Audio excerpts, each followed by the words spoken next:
হে আল্লাহ, এই রাত্রে আমি কোথায় যাব?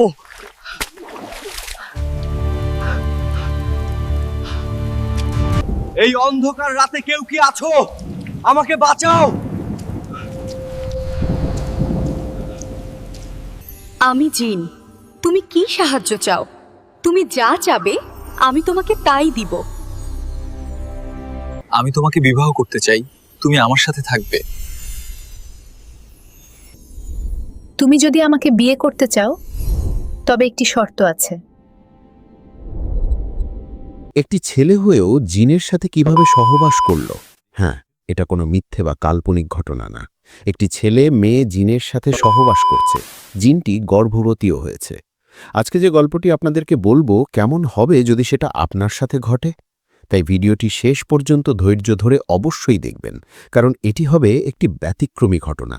मैं तुम्हारी 3 विश पूरी करूंगी, लेकिन बदले में तुम मुझे आजाद करोगे। बताओ कैसे मिलेगी तुम्हें आजादी? संभोग करके। লাহোরের একটা মহল্লায় ছিল আলীর বাড়ি। তার বয়স 22 বছর। মুখে রোশনি, চোখে চমক আর মনে যৌবনের জোশ। সে ছিল গভর্নমেন্ট কলেজের ছাত্র, আর তার ছিল দুজন অত্যন্ত কাছের বন্ধু, সামির আর ইমরান। এই তিনজনের বন্ধুত্ব এমন ছিল যে কলেজের লোকেরা বলতো এই তিনজন একে অপরের জন্য জানও দিতে পারে।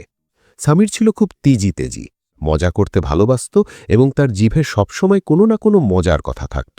ইমরানের স্বভাব ছিল একটু লাজুক আর চুপচাপ, কিন্তু মনটা ছিল খুব সাফ। আর আলী ছিল এই তিনজনের নির্ভীক লিডার, যে কোনো মুশকিলে সবার আগে এগিয়ে যেত। প্রতি জুম্মার সন্ধ্যায় তাদের ডেরা হতো পুরনো চায়ের দোকানে, যেখানে সাত চাচা চা বানাতেন। সেখানে বসে তারা তিনজন ফিল্মের কথা আর ক্রিকেট নিয়ে তর্ক করত, আর এমন মজার কিস্সা বলতো যে পাশে বসা লোকেরাও কান খাড়া করে শুনতে থাকত। এক জুম্মার সন্ধ্যায় তারা তিনজন চায়ের পেয়ালা সামনে রেখে গল্প করছিল। সাত চাচা পুরনো সময়ের একটা অদ্ভুত দাস্তান শোনাচ্ছিলেন। বাচ্চারা, এই শহরের বাইরে যে পুরনো কবরস্থান আছে সেখানকার কথাই আলাদা। রাতে অদ্ভুত আওয়াজ শোনা যায়। অনেক লোক সেখানে গেছে কিন্তু ফিরে আসেনি, বলে সেখানে জিনেরা থাকে। সামির হেসে বলল, চাচা, এসব পুরনো জামানার কথা, এখন কি জিনের উপর ভরসা করে? কিন্তু ইমরানের মুখে একটা উদ্বেগের ছাপ দেখা যাচ্ছিল। চা চুমুক দিতে দিতে কথা এগিয়ে গেল। আলী বলল, আমার মনে হয় এসব মিথ্যে, জিন টিন তো শুধু গল্পে থাকে। সামির তাঞ্জ করে বলল, হ্যাঁ রে আলী, তুই বলিস তো সবচেয়ে বড় বাহাদুর, তাহলে কবরস্থানের কথা শুনে চুপ করে যাস কেন? ইমরান একটু ইতস্তত করে বলল, ইয়ার, আমি শুনেছি ওই কবরস্থান খুব পুরনো, মুঘল আমলের। লোকে বলে রাতে সেখানে অদ্ভুত জিনিস দেখা যায়। আলীর কাছে এই কথা খারাপ লাগল। সে উঠে দাঁড়ালো, বুক ফুলিয়ে বলল, দেখো, আমি প্রমাণ করে দেব এসব বাকোয়াস। তোমাদের যদি বিশ্বাস না হয় তাহলে একটা শর্ত লাগাই, আমি আজ রাতে ওই কবরস্থানে একা কাটাব। সামির আর ইমরান প্রথমে হাসল, কিন্তু আলীকে এতটা পাক্কা দেখে তারা রাজি হয়ে গেল। ঠিক আছে, সামির বলল, তুই যদি সারা রাত সেখানে থাকিস আর সকালে ফিরে আসিস, তাহলে আমরা দুজন তোকে 1 মাসের খরচ দেব। আর যদি তুই ভয় পেয়ে পালাস, ইমরান সারারাত করে বলল, তাহলে তুই আমাদের পরের মাসের সব ফিল্ম দেখাবি। শর্ত পাক্কা হয়ে গেল। আলী রাত 12টায় কবরস্থানে যাবে, ফোন বন্ধ করে রাত কাটাবে, আর সকাল 6টায় ফিরে আসবে। বাড়ি ফেরার সময় আলীর মনে একটু হালকা ঘাবড়ানি ছিলই, কিন্তু বন্ধুদের সামনে তো ইজ্জতের প্রশ্ন ছিল। বাড়ি পৌঁছে আলী দেখল তার মা রান্নাঘরে খাবার তৈরি করছেন। মায়ের বয়স 50-এর কাছাকাছি, কিন্তু মুখে নূর আর চোখে মহব্বতের চমক। আলী বেটা, এসে গেছিস, খাবার তৈরি, মা ভালোবেসে বললেন। আলী খাবার খেল, কিন্তু তার মন অস্থির ছিল। রাতে যখন বের হওয়ার তৈরি হচ্ছিল, তখন মা জিজ্ঞেস করলেন, বেটা, রাতে কোথায় যাচ্ছিস? আলী মিথ্যে বলল, মা, সামিরের বাড়ি যাচ্ছি, কাল তার পরীক্ষা, পড়তে সাহায্য করব। মা একটু সন্দেহের চোখে তাকালেন, কিন্তু তারপর দোয়া করলেন, আল্লাহ তোকে হেফাজতে রাখুন, সকালে তাড়াতাড়ি ফিরে আসিস। আলীর খুব খারাপ লাগল। সে মায়ের সঙ্গে মিথ্যে বলতে চায়নি, কিন্তু সত্যি বলারও সাহস ছিল না। রাত 11টা বেজে গিয়েছিল যখন আলী বাড়ি থেকে বেরোল। মোটরসাইকেলে চড়ে এসে শহরের বাইরের দিকে রওনা হল। রাস্তায় সামির আর ইমরানের অপেক্ষা ছিল। ইয়ার, এখনো সময় আছে ফিরে যাওয়ার, ইমরান বলল। কখনো না, আলী জবাব দিল। শর্ত তো শর্তই। কবরস্থান শহর থেকে প্রায় 5 কিলোমিটার দূরে ছিল। সেখানে পৌঁছতে পৌঁছতে 12টা বেজে গেল। কবরস্থানের গেট ছিল লোহার, যাতে মরিচা পড়ে গিয়েছিল। ভেতরে খুব অন্ধকার। বস, এখন আমরা যাই, সামির বলল। সকালে দেখা হবে হিরো। আলী টর্চ জ্বালালো আর গেট খুলে ভেতরে পা রাখল। তার বুক ধরফর করছিল, কিন্তু সে নিজেকে বোঝাচ্ছিল এ তো শুধু কবর, ভয়ের কিছু নেই। কবরস্থানের ভেতরটা খুব পুরনো মনে হচ্ছিল। নানা সাইজের কবর, অনেক গাছ আর ঘাস। আলী একটা বড় কবরের কাছে জায়গা করে বসে পড়ল। হাওয়া ঠান্ডা ছিল, আর গাছের ডালগুলো একটা অদ্ভুত আওয়াজ করছিল, যেন কেউ ফিসফিস করছে। আলী ইয়ারফোন লাগিয়ে গান শুনতে শুরু করল, যাতে ভয়ের অনুভূতি কমে। রাত 2টোর দিকে হঠাৎ ইয়ারফোনের আওয়াজ বন্ধ হয়ে গেল। ব্যাটারি ফুল ছিল, কিন্তু কোনো আওয়াজ আসছিল না। আলী ইয়ারফোন খুলে এদিক ওদিক তাকাল। তারপর তার কানে একটা নরম আওয়াজ এলো, যেন কোনো মেয়ে কাঁদছে। আওয়াজটা কাছ থেকে আসছে মনে হচ্ছিল। আলী টর্চ তুলে চারদিকে আলো ফেলল।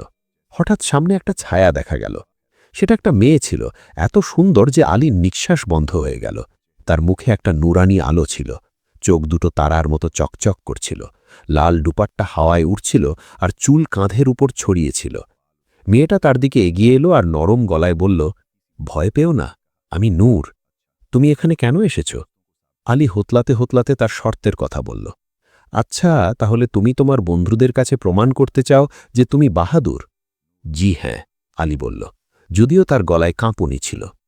ঠিক আছে, আমি তোমার সঙ্গে বসব, রাতটা কেটে যাবে, নূর বলল আর আলীর পাশে এসে বসে গেল। নূরের উপস্থিতিতে আলী একটা অদ্ভুত সুকুন অনুভব করছিল। তার গলায় এমন একটা কাশিস ছিল যা আলীকে নিজের দিকে টানছিল। তুমি জিনের উপর বিশ্বাস করো? নূর জিজ্ঞেস করল। না, আমি মানি না, আলী বলল। নূর হেসে বলল, কিন্তু আমি তো নিজেই একটা জিন। আলীর চোখ বিস্ময়ে বড় হয়ে গেল, কিন্তু নূরের সৌন্দর্য আর দয়ালু গলার জন্য তার মনে কোনো ভয় হল না। নূর আলীকে পুরনো গল্প শোনাল, মুঘল বাদশাদের আমলের, জিনদের দুনিয়ার আর মহব্বতের প্রাচীন আফসানার। আলীর মনে হচ্ছিল সে যেন কোনো স্বপ্নের ভেতর আছে। আলী, তোমার কোনো খাস খোয়াহিশ আছে? নূর জিজ্ঞেস করল। কি মানে? আলী বলল, আমি তোমার সাহায্য করতে পারি, নূর বলল, আর তার চোখ আলীর উপর স্থির হয়ে রইল। আলীর বুক দ্রুত ধরপড় করতে লাগল। রাত কেটে যাওয়ার পর যখন সকালের প্রথম আলো দেখা গেল, নূর বলল, আলী, আমাকে যেতে হবে, কিন্তু মনে রেখো আমি সব সময় তোমার সঙ্গে আছি। সকাল 6টায় আলী কবরস্থান থেকে বেরিয়ে এলো। সামির আর ইমরান অপেক্ষা করছিল। ইয়ার, কেমন কাটল? সামির জিজ্ঞেস করল। কিছু খাস নয়, সাধারণ রাত ছিল, আলী বলল, কিন্তু তার মুখে একটা অদ্ভুত নূর ছিল। ওয়াও, তুই সত্যিই সারা রাত কাটিয়েছিস? ইমরান অবাক হয়ে বলল। শর্ত তো শর্ত, আলী বলল। এখন আমার 1 মাসের ট্রিটের বন্দোবস্ত কর। কিন্তু আলীর মন শুধু নূরের খেয়ালে ডুবে গিয়েছিল। সে তার সৌন্দর্য, তার গলা আর তার কথাগুলো ভুলতে পারছিল না। পরের রাত থেকে আলীকে নূরের স্বপ্ন দেখা শুরু হল। স্বপ্নে নূর তার সঙ্গে কথা বলত, তার প্রতিটি খোয়াহিশ জিজ্ঞেস করত আর ওয়াদা করত যে সে তার জীবনকে আরও সুন্দর করে দেবে।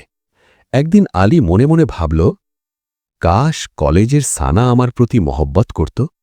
সানা ছিল তাদের ক্লাসের সবচেয়ে সুন্দর মেয়ে, যাকে আলী খুব পছন্দ করত। পরের দিন অদ্ভুত ব্যাপার হল, সানা নিজে থেকে আলীর সঙ্গে কথা বলল। প্রথমে আলী হতবাক, তারপর খুশি। ধীরে ধীরে তারা দুজন বন্ধু হয়ে গেল। আলী খুশি ছিল, কিন্তু তার মনে নূরের খেয়ালও বসে গিয়েছিল। রাতে নূর স্বপ্নে এলো আর বলল, আলী, আমি তোমার খোয়াহিশ পূরণ করেছি, কিন্তু সানাকে ভুলে যাও, তুমি শুধু আমার। আলী ঘাবড়ে গেল। নূর, এটা কি বলছ? মহব্বতে শিরকাত হয় না, নূর বলল, আর তার চোখে আগুনের লপট দেখা গেল। আলী ঘুম থেকে উঠে ঘামে ভিজে গিয়েছিল। নূরের প্রভাব আলীর উপর বাড়তে লাগল। সে বন্ধুদের থেকে দূরে সরে গেল, পড়াশোনা ছেড়ে দিল আর বাড়িতে মা বাবার সঙ্গে ঝগড়া করতে লাগল। আলী বেটা, তোমার কি হয়েছে? মা উদ্বিগ্ন হয়ে জিজ্ঞেস করলেন। কিছু না মা, শুধু একটু পরেশান, আলী বলল, কিন্তু তার চোখে একটা অদ্ভুত ভীতি ছিল। সামির আর ইমরানও বুঝল আলী বদলে গেছে। ইয়ার, তুই রাতে কোথায় যাস? আমাদের সব জানা আছে, সামির বলল। কিন্তু আলী নূরের কথা চুপ করে রইল। আলী এখন প্রতি রাতে কবরস্থানে যেত আর নূরের সঙ্গে দেখা করত। নূর তার সঙ্গে কথা বলত আর তাকে নিজের মহব্বতের বিশ্বাস করাত। আলীর মনে হতো এটা মহব্বত, কিন্তু নূরের হিংসা তার ওপর ভারী হয়ে পড়তে লাগল। যখনই আলী সানার সঙ্গে কথা বলত, নূর রাগে ফেটে পড়ত আর সানাকে ভয়ঙ্কর স্বপ্ন দেখাত। একদিন সানা বলল, আলী, আমাকে একটা মেয়ের স্বপ্ন দেখি যে আমাকে ধমকায়। সে বলে তুমি তার। আলী বুঝল এটা নূরের কাজ। নূর, তুমি এসব কি করছ? রাতে আলী জিজ্ঞেস করল। তুমি শুধু আমার, অন্য কাউকে দেখার হক তোমার নেই, নূর বলল। নূরের প্রভাব আলীর উপর পুরোপুরি হয়ে গিয়েছিল। সে নূর ছাড়া বাঁচতে পারত না।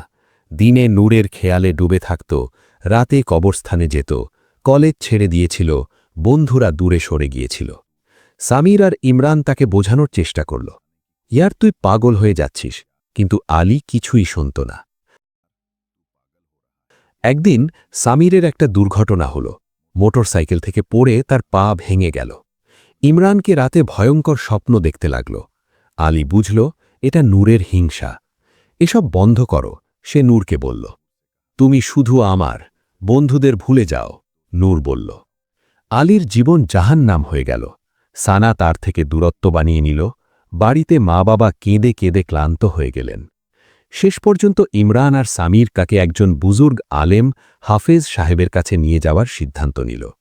হাফেজ সাহেব আলীকে দেখেই সঙ্গে সঙ্গে বুঝলেন, বেটা, তুমি একটা জিনের কবজায় পড়েছ। এটা মহব্বত নয়, এটা একটা লানাত। তিনি বললেন, সব সময় তাবিজ পড়ে থাকো আর দোয়া পড়তে থাকো। আলী তার জীবন আবার শুরু করল। সানার সঙ্গে কথা বলল, বন্ধুদের সঙ্গে আবার বন্ধুত্ব ফিরিয়ে আনল। কিন্তু কখনো কখনো রাতে আলীর মনে নূরের স্মৃতি চলে আসে। সে জানে এই গল্প পুরোপুরি শেষ হয়নি। যদি তোমাদের সঙ্গেও এমন কোনো ঘটনা ঘটে থাকে, তাহলে কমেন্টে অবশ্যই বলো। হতে পারে পরের ভিডিও তোমার গল্প নিয়ে হবে।